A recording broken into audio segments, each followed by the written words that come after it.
Hello and welcome to this edition of Desert Warrior. I'm your host, Major Deanna Begay. You've seen several stories featuring the military working dog. Today, we take an in-depth look on how MWDs are helping save soldiers' lives in Iraq. Staff Sergeant Brian Moreno and Specialist Jason David, both assigned to the 72nd Military Police Detachment, recently returned from Iraq with an appreciation for the military working dog. While I was there, one of our canine teams found the largest find ever since the war began. Soldiers who become certified dog handlers are assigned a dog at their duty station. Lackland Air Force Base instructs soldiers on becoming dog handlers and in a separate course trains the dogs, which makes them deployable. 100% of all military working dogs that exit Lackland out to the field deploy. Sergeant Jason Spalding, also from the 72nd MPDET, recently completed the MWD Handlers course. The program teaches basic obedience, patrol, and search techniques. You're going to pick up tricks of the trade once you go back to your actual kennels and learn how to do things maybe a little different or a newer way or a better way, so to speak. And this just gives you, as I said, a basic foundation for learning everything out in the field. When a handler deploys with an MWD, he must be prepared to deal with a constant companion.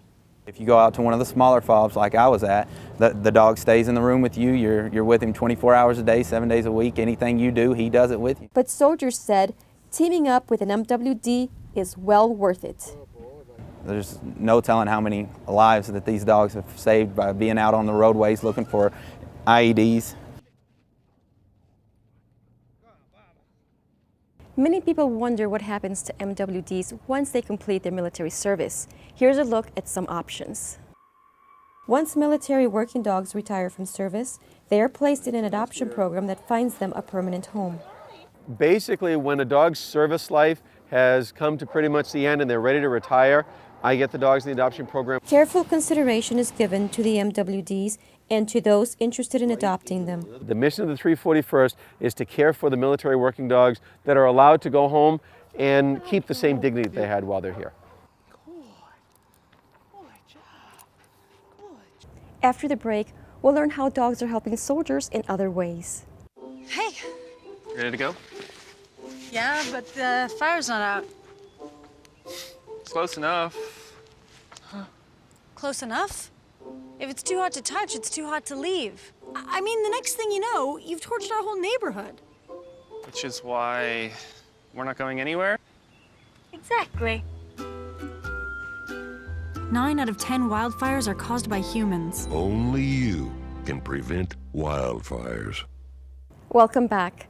For many decades, military working dogs have been helping soldiers overseas. Daniela Vesta reports on how they're helping them at home.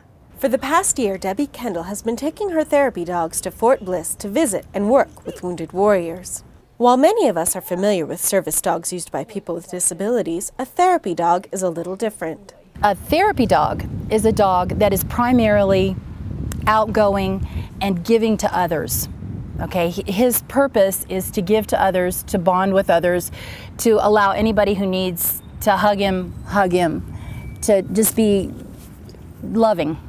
Clinical social worker Gerald Vest has worked with the wounded warriors of the Restoration and Resilience Center and seen the therapy dogs in action for the past year, watching soldiers respond and interact with the animals. So these dogs would seem to go to the soldier that was the most hurt or injured and just cuddle up to him. You could just see the soldier would first look at the dog, and then the next thing you know, they're petting the dog, and the dog's just giving that soldier something special attention.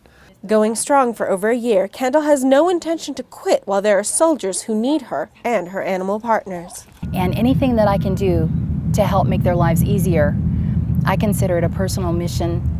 Reporting for Fort Bliss, this is Daniela Vestal. And that does it for this edition of Desert Warrior. Until next time, stay safe. I'm Major Deanna Begay. Thanks for watching.